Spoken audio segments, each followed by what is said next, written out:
I was in the third grade when I first got to use my brother's 8-track tape player. With only a power button and a forward button, I used that realistic 8-track player with caution. Those things were built to last. Today, I use computer software to download and listen to a lot of music of today. The computer for sure has a lot to do with it. Recently, I use my phone to download and listen to music.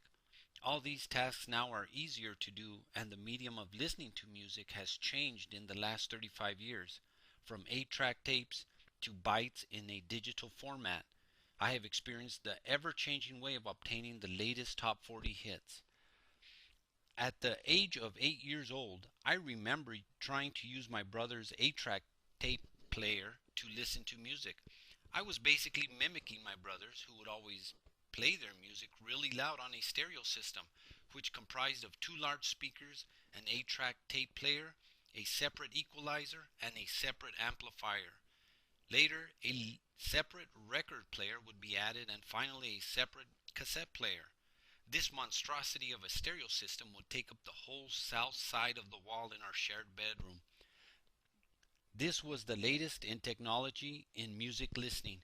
Some of my favorite pastimes were putting on a set of earphones that would make my head bobble due to the sheer weight of these things, and listening for hours. One of the best things about this type of headphone is that it came with a super long cord that can reach from one room to another without ever taking it off. In this day and age, a small set of earbuds can be used connected to a tiny MP3 player the size of a quarter to accomplish the same enjoyment what I had to go through as a child.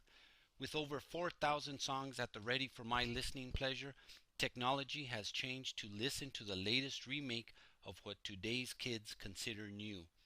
For an added benefit, the video can be added as well. Computers can sure hold a lot of data, and the attachments that one can connect to them can also contain gigabytes of data. It would take me 2 weeks to listen to all the songs on my 16 gig MP3 player. That is a long way from swapping out 8 tracks and trying to skip from one song to another song on 8 different tracks.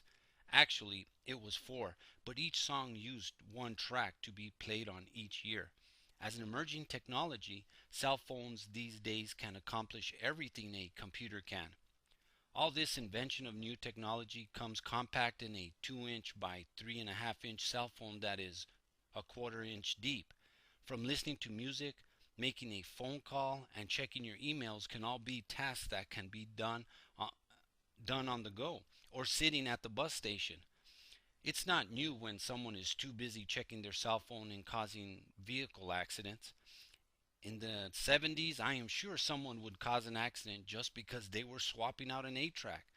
Sometimes it's funny when nobody gets hurt and an accident occurs and the person who caused the accident says, "I was pressing the buttons on my MP3 player because I didn't want to listen to a set of songs, and I really didn't want to think about my ex."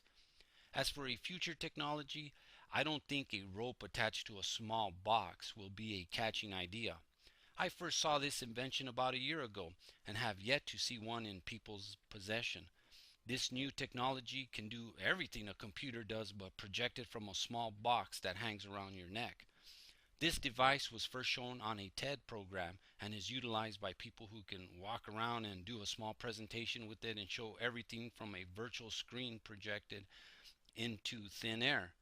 If this is the future of technology, then maybe I will need some time to absorb the new phenomenon. But I am sure right now someone is sitting down at a drawing board thinking up of some new device that I will be using in 10 years. I will definitely be inundated in its use and wondering how I ever got along without it.